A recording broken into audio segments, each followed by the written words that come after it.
성경에서 말하는 기쁨, 조이는 엔조이와는 다릅니다. 엔조이가 감각적인 쾌락이라면 조이는 감각과 환경을 넘어선 평안에 가깝습니다. 많은 사람들은 쇼츠, 릴스 같은 영상을 봅니다. 1분도 채 안 되는 짧은 영상을 두세 시간 넉넉히 보기도 하죠. TV나 다른 영상들을 소위 멍 때리면서 많은 시간을 시청합니다. 게임이나 쾌락처럼 자극을 원하기도 합니다. 그러나 이런 것들은 우리에게 평안을 주는 것이 아니라 공허함을 불러일으킵니다. 그래서 전도서에서 웃음은 미친 것이고 헛되다 라고 말하는 이유입니다.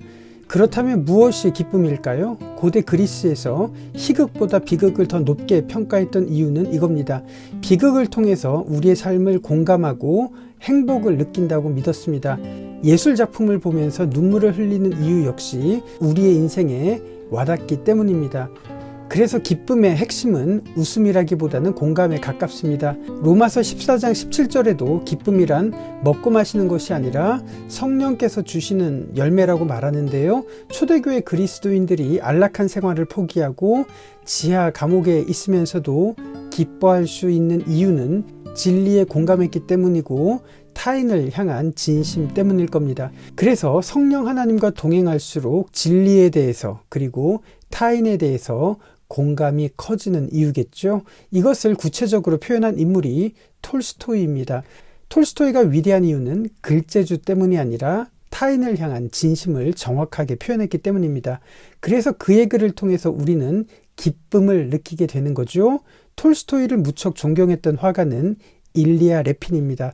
그는 톨스토이를 모델로 가장 많은 그림을 그렸던 화가였습니다. 당시 세계에서 가장 유명한 작가가 농노의 옷을 입는 모습은 상상하기 어렵지만 톨스토이는 그렇게 생각했고 그렇게 생활했으며 그렇게 글을 썼습니다. 학생이었던 일리아 레핀은 볼가강의 뱃사람들이라는 그림을 그려서 사회에서 주목을 받았습니다. 이 그림을 볼까요?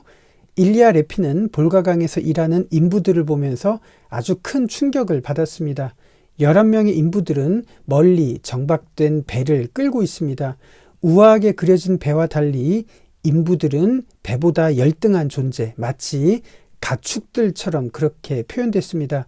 이 그림을 본 비평가 스타소프는 마치 러시아의 현실을 축소한 것 같은 느낌을 받는다고 말했습니다. 현실의 러시아를 지탱하는 것은 권력자도 성직자도 아닌 바로 이런 사람들 덕분이었습니다.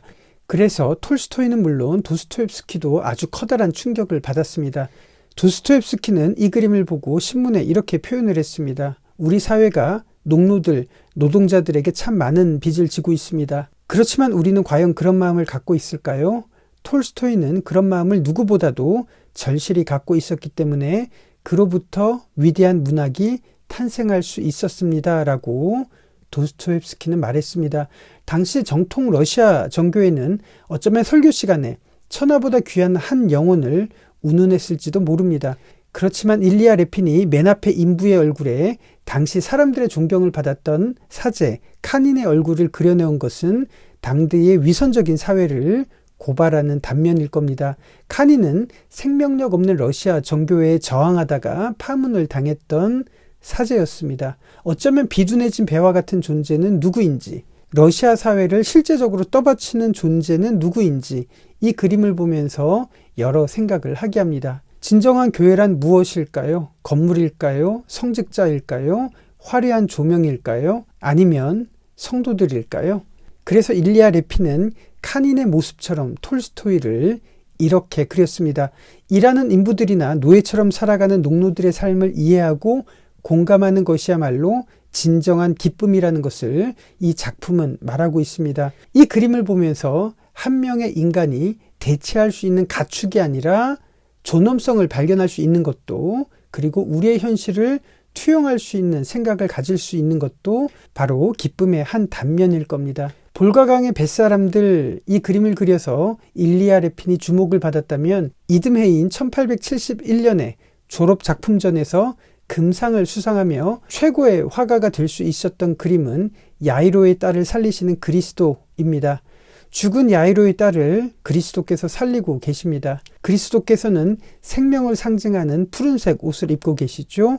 그리고 죽은 딸의 머릿맡에 3개의 촛불이 있습니다. 삼위일체를 떠올리게 합니다. 그래서 이 그림은 참 신비롭습니다. 어쩌면 야이로의 딸처럼 죽었던 우리를 하나님이 공감하셨기 때문에 그리스도께서 이 세상에 오셨습니다. 그래서 우리는 기쁨을 느끼게 됩니다. 그렇다면 우리는 어떻게 이 세상에 우리의 생명을 전할 수 있을까요? 누군가의 고통, 눈물, 아픔을 향해 그리스도처럼 손을 내미는 것을 통해 생명과 기쁨이 전달될 수 있을 겁니다. 누군가를 향한 그런 마음이 기쁨이며 성령께서 맺어주시는 열매입니다. 사랑, 기쁨, 평안, 은혜, 이런 용어는 참 추상적입니다. 그러나 톨스토이와 일리아 레핀을 통해서 우리는 그 기쁨의 실체를 만져볼 수 있게 됩니다. 기꺼이 다른 사람들과 같은 시선을 가지는 것, 그 열매를 성령께서 우리의 삶에 가득 맺어주시기를 진심으로 기도합니다. 이 참된 기쁨을 표현했던 작품 톨스토이의 일리아스 속으로 들어가 보도록 하겠습니다.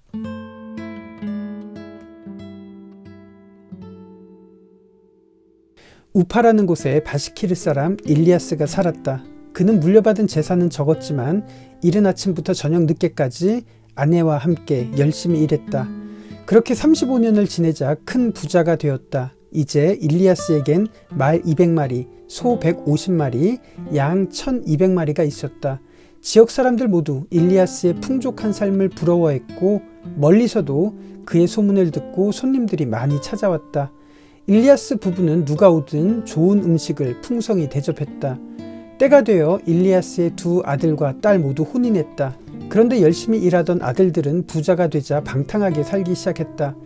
그러던 중 큰아들은 술을 마시고 싸우다가 죽었고 작은 아들은 아버지의 말을 거역하고 아내와 먼 지방으로 떠나버렸다.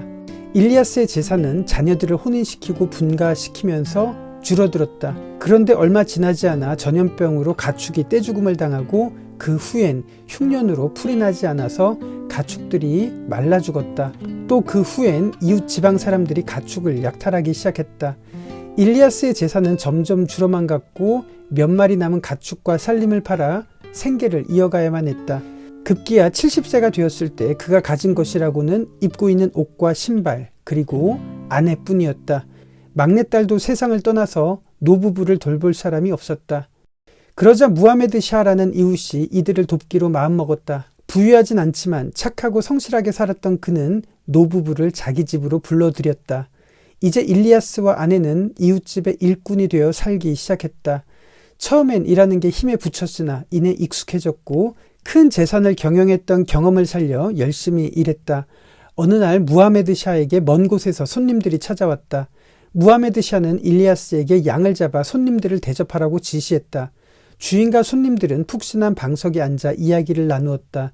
주인이 손님에게 말했다. 저기 저 노인이 일리아스라네. 자네도 들어봤지?